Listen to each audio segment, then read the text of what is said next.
GDP अगर 8% से अधिक बढ़ी है तो बाजार में खरीदारी क्यों नहीं बढ़ी, नौजवान लोगों को नौकरियां क्यों नहीं मिली, महंगाई में कहीं भी कमी क्यों नहीं आई और मार्केट में जो लोग खरीदने नहीं आ रहे हैं उनके पास पैसा नहीं है।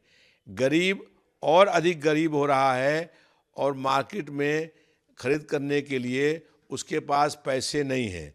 नौजवान लोगों को नौकरी मिलने के स्थान पर नौकरी से निकालने की कार्रवाई हो रही है। तो ये सब झूठे आंकड़े हैं। भारतीय जनता पार्टी की सरकार जनता को गुमराह करना चाहती है। आपको लगता है सर झूठा आंकड़ा जो सरकार की? निश्चित रूप से जब मार्केट में महंगाई में कमी नहीं हुई, बेरोजगारी में कमी नहीं हुई, जनता के पास पैसा आया नहीं, जो गरीब लोग हैं उनकी कोई गरीबी दूर नहीं हुई और जो बाजार में लोग जा रहे हैं खरीदने के लिए उसके पास पैसा नहीं है और दुकानदार का बिक्री नहीं बढ़ी है, तो जीडीपी किस आधार पर बढ़ने की बात कही जा रही है। टैरिफ में 50% अमेरिका चार्ज कर रहा है। हर मोर्चे पर भाजपा की सरकार फेल हो गई है। ये केवल जनता को भ्रामक प्रचार कर गुमराह करने का प्रयास है। सर आज एक और बड़ा सवाल है, असम के जो सीएम हैं उन्होंने एक बिल पास किया और बहु विवाद जो होता है उस पर रोक लगा दी। आसाम में मुख्यमंत्री ने जो वहाँ पर कानून बनाया है, ये पूरे देश में एक कानून होना चाहिए। पूरे देश में अगर जब केंद्र में भाजपा की सरकार है तो अलग अलग स्टेटों में अलग अलग कानून बनाने की कोई आवश्यकता नहीं है। मेरा मानना है कि भारतीय जनता पार्टी की सरकार जनता के मुख्य मुद्दों से जनता को भटकाना चाहती है। कोई भी मुख्यमंत्री महंगाई, बेरोजगारी, भ्रष्टाचार, बढ़ते हुए अपराध, खराब हो रही स्वास्थ्य सेवाएं, शिक्षा व्यवस्था, इन बातों पर चर्चा या कोई बयान नहीं देता है। अनर्गल मुद्दे छेड़ करके जनता को मुख्य मुद्दों से भटकाने का प्रयास है। ये जो है वो मेरे ख्याल से व्यक्तिगत स्वतंत्रता का हनन है। दूसरी बात, कुछ काम न्यायालय के होते हैं, लेकिन अब मुख्यमंत्री खुद मुख्य न्यायाधीश बन जा रहे हैं और मुख्यमंत्री न्यायालय का जो काम है वो भी करने का काम कर रहे हैं। मुख्यमंत्री कभी महंगाई पर बात क्यों नहीं करते? बेरोजगारी से जनता परेशान है, भुखमरी से परेशान है, गरीबी है, लोग आत्महत्याएं कर रहे हैं, किसान को उसकी उपज का मूल्य नहीं मिल रहा है, व्यापारी की दुकान में बिक्री नहीं हो रही है, भ्रष्टाचार चरम सीमा पर है, दवा, इलाज और जांच के अभाव में लोगों की मौत हो रही है। इस पर भाजपा सरकार के मुख्यमंत्री कोई बात करने को तैयार नहीं है। केवल जनता को अनर्गल मुद्दों पर भटकाने का, गुमराह करने का प्रयास है। मुस्लिम लॉ में अगर पहली पत्नी राजी है तो 3 और विवाह करने का कानून है और हिंदुओं में भी बहुत लोग एक पत्नी के रहते हुए दूसरी पत्नी शादी करते हैं। अभी 300 फिल्मों के में काम करने वाले बड़े कलाकार धर्मेंद्र की भी एक पत्नी जीवित है और दूसरी पत्नी भी जीवित है। उन्होंने एक पत्नी के रहते हुए दूसरी पत्नी से शादी करी और वो दूसरी पत्नी भारतीय जनता पार्टी की सांसद है। तो भारतीय जनता पार्टी के कथनी और करनी में जमीन आसमान का अंतर है। ये पूर्ण रूप से गलत है। आधार कार्ड किसी को बनवाना है और उसके पास जन्म तिथि का प्रमाण पत्र है तो जन्म तिथि का प्रमाण पत्र आधार कार्ड बनाने के लिए उसको नहीं माना जाएगा। ये निर्णय पूर्ण रूप से अनुचित है, गलत है। आधार कार्ड बनने के लिए जो है वो जन्म प्रमाण पत्र लगाने का जो प्रक्रिया चल रही थी वो ठीक थी, वो जारी रहनी चाहिए। बिहार में SIR लागू होने के बाद 69 लाख लोगों के नाम वोटर लिस्ट से काट दिए गए। इंडिया गठबंधन के 2 दल आंदोलन करते रहे लेकिन वोटर लिस्ट को ठीक कराने का काम नहीं हुआ और इस कारण से जो है बड़े पैमाने पर वोटर अपना वोट का उपयोग नहीं कर पाए।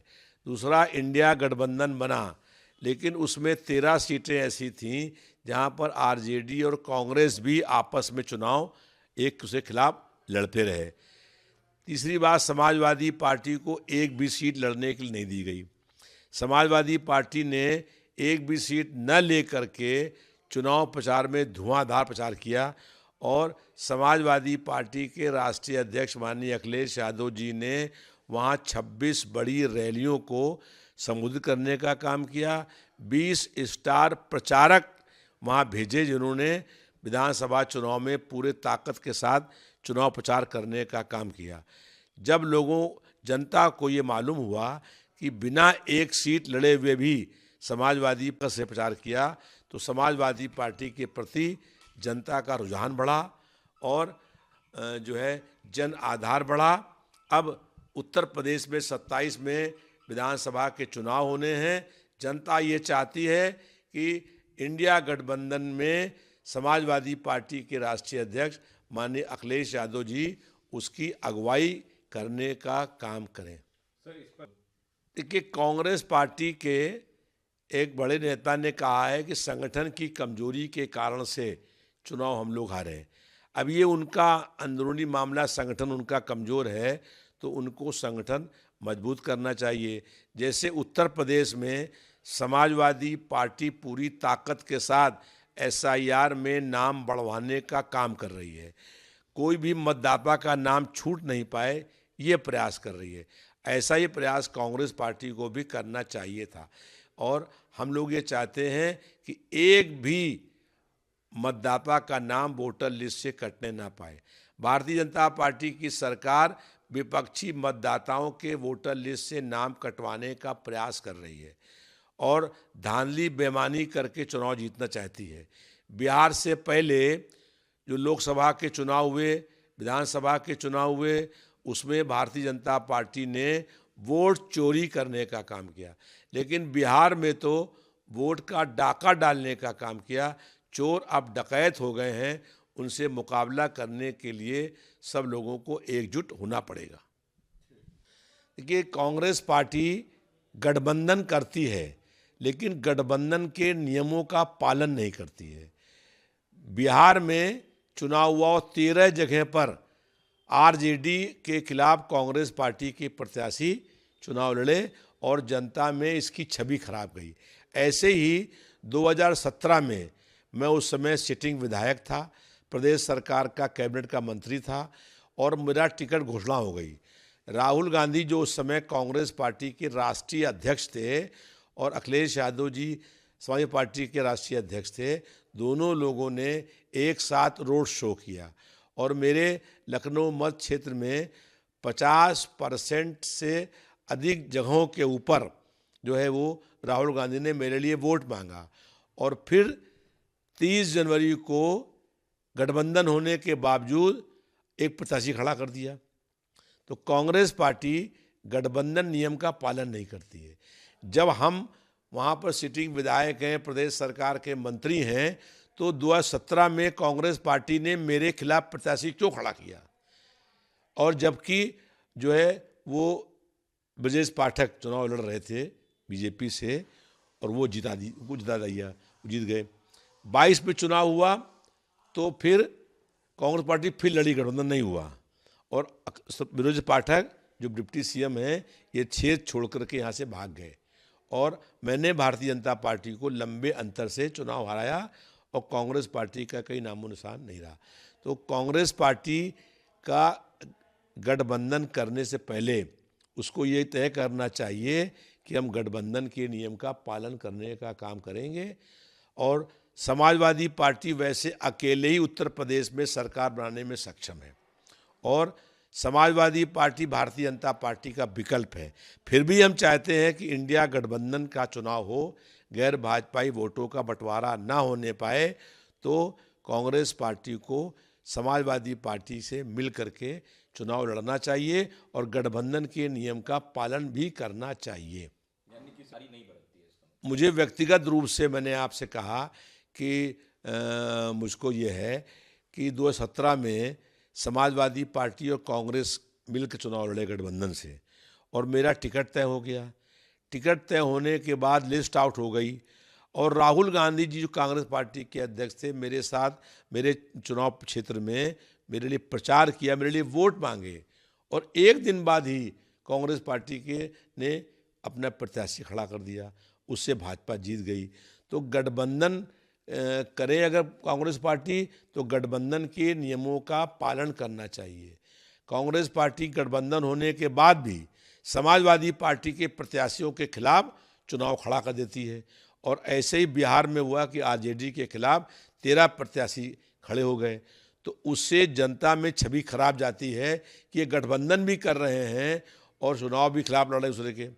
तो उससे पूरे प्रदेश भर में, अब लखनऊ जो है प्रदेश की राजधानी है, जब यहाँ पर गठबंधन के नियम का आप पालन नहीं करेंगे तो पूरे प्रदेश में छवि खराब होती है। वो हुई, वही बिहार में हुआ जो उत्तर प्रदेश में हुआ था। क्या अपने ही जो साथी होते हैं जो इंडिया में, उन्हीं को हराने का कार्य करती है कांग्रेस? निश्चित रूप से 2017 में कांग्रेस ने ऐसा ही किया कि हमको हराने और भारतीय जनता पार्टी को जिताने का काम किया।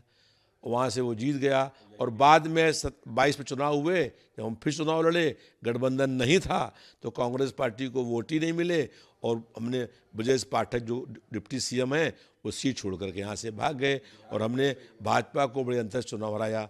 और यही बिहार में हुआ कि 13 जगहों के ऊपर जब कांग्रेस पार्टी और आरजेडी चुनाव लड़ रहे हैं उसके खिलाफ, तो वहाँ पर कांग्रेस पार्टी था बोल रहे हैं, वहीं आरजेडी था बोल रहे हैं।